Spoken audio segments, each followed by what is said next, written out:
Right now, as you watch this video, your eyes are doing something absolutely wild.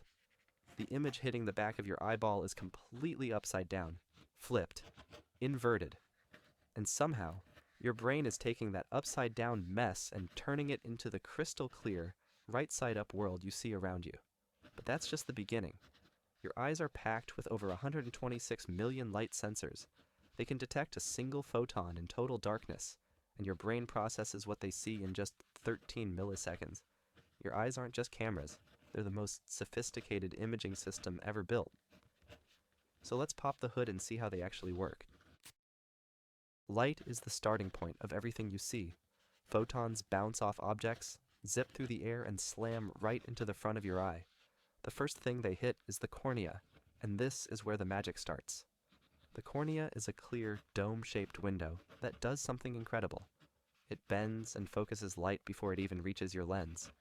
In fact, the cornea handles about 2/3 of all the focusing your eye does. 2/3! Your lens gets all the credit, but the cornea is doing most of the heavy lifting. It's like the cornea is the star player and the lens is the assistant who fine-tunes everything afterward.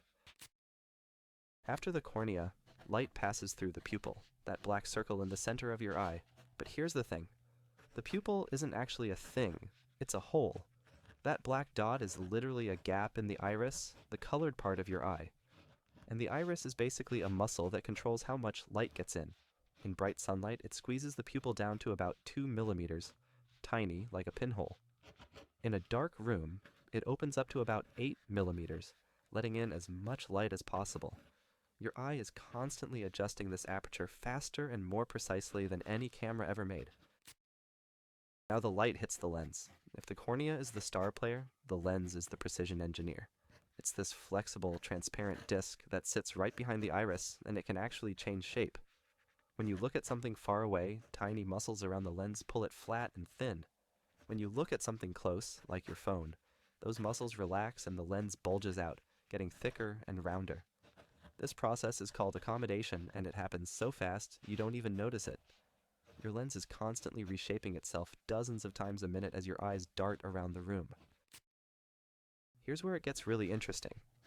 After the cornea and lens bend the light, the image that forms at the back of your eye is completely upside down and reversed. Left becomes right, up becomes down. If you could somehow look at the image on your retina, you'd see the world flipped like a reflection in a spoon. This happens because of how lenses work. When light passes through a convex lens, it crosses over, and the image inverts. Every single moment of your life, your eyes have been receiving the world upside down. You've just never noticed because your brain handles the rest. The image lands on the retina, a paper-thin layer of tissue lining the back of your eye, and this is where biology gets absolutely mind-blowing. Your retina is packed with photoreceptors, specialized cells, that convert light into electrical signals. And you don't just have a few of them. Each eye contains about 126 million photoreceptors. That's 126 million tiny biological sensors, all crammed into a space about the size of a postage stamp. These sensors come in 2 flavors, rods and cones, and each type has a completely different job. Rods are your night vision specialists.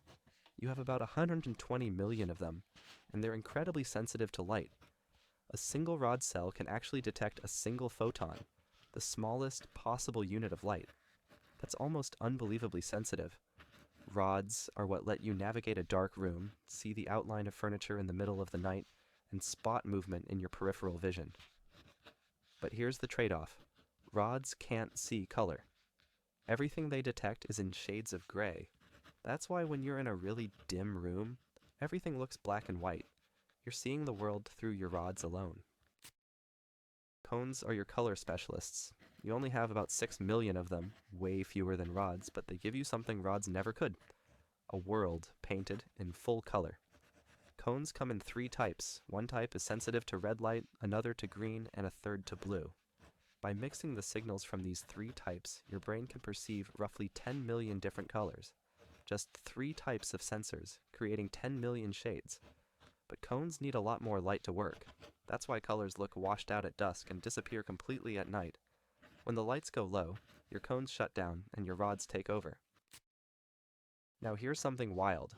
Your sharpest vision comes from a tiny spot on your retina called the fovea. It's only about 1 millimeter across, roughly the size of a pinhead, but it's absolutely packed with cones and contains 0 rods. The fovea is where you get all your fine detail. Reading words, recognizing faces, seeing tiny details in the distance, that's all fovea. Everything outside the fovea, your peripheral vision, is actually pretty blurry. You just don't notice because your eyes are constantly darting around, pointing the fovea at whatever you're paying attention to. Right now, only the word you're focused on is actually sharp. Everything else is a smeared approximation. But your retina has a secret flaw. There's one spot where you literally cannot see anything at all. It's called the blind spot, and every single person has one in each eye. It exists because the optic nerve, the cable that carries all those electrical signals to your brain, has to connect to the retina somewhere. And where it connects, there are no photoreceptors at all. 0. It's a hole in your vision about the size of a lemon held at arm's length.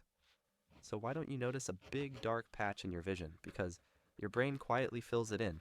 It looks at the surrounding information and literally paints over the gap, like a photo editor removing a blemish. You've been walking around with a hole in your vision your entire life and never noticed. Once the photoreceptors convert light into electrical signals, those signals travel down the optic nerve, a bundle of over 1 million nerve fibers, heading straight for the brain. But the signals don't go to just one place. They fan out to more than 30 different brain areas, each one specializing in a different aspect of what you see. Some areas detect edges and shapes. Others identify colors. Some figure out motion and speed. Others recognize faces, and they're so specialized that there's a brain region that activates only when you see a face. Your brain doesn't receive a single image. It receives a flood of raw data and has to assemble reality from scratch. Your brain doesn't just passively receive images like a screen. It actively constructs what you see. Remember that upside-down image on your retina? Vision scientists actually say the brain doesn't flip it.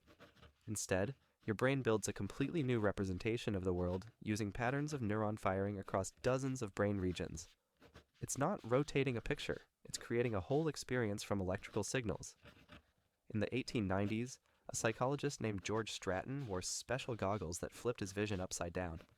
After a few days, his brain adapted and the world looked normal again. When he took them off, the regular world briefly looked upside down. His brain had rewired itself in less than a week.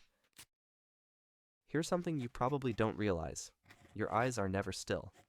Even when you think you're staring at one fixed point, your eyes are making tiny rapid movements called saccades, about 3 to 4 times per second.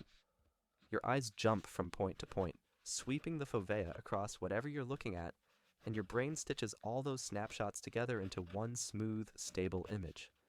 And during each saccade, your vision should blur into a streaky mess. But it doesn't, because your brain has a trick called saccadic suppression. It literally shuts off your visual processing during the movement so you never see the blur. You're basically blinking your vision off several times every second and you've never once noticed. And then there's depth perception. You have 2 eyes spaced about 6 centimeters apart, and each one sees the world from a slightly different angle. Your brain compares those 2 images and uses the tiny differences between them to calculate distance. It's called binocular disparity, and it's why you can catch a ball, judge how far away a car is, or reach for a cup without knocking it over. Close one eye and try to touch your fingertips together at arm's length. It's suddenly a lot harder because you've just lost your depth perception. Your brain needs both images to build a 3-dimensional world from 2 flat pictures. Your visual system processes all of this: the focusing, the color detection, the motion tracking, the depth calculation, the blind spot filling, the image construction, in about 13 milliseconds. That's faster than you can blink. MIT researchers showed people images for just 13 thousandths of a second, and they could still identify what they saw. Your brain is running the most powerful image processing pipeline on the planet, and it does it so seamlessly that you never even think about it. So the next time you look out a window and see a sunset, remember, your eyes didn't just capture that image. Your cornea bent the light, your lens focused it, your retina turned it into electricity, and your brain built the entire experience from scratch. You don't see the world as it is, you see the world as your brain constructs it, and honestly, that's way more amazing than any camera. The top comment down below will be what we generate a video on next. Don't forget to subscribe and hit the like button.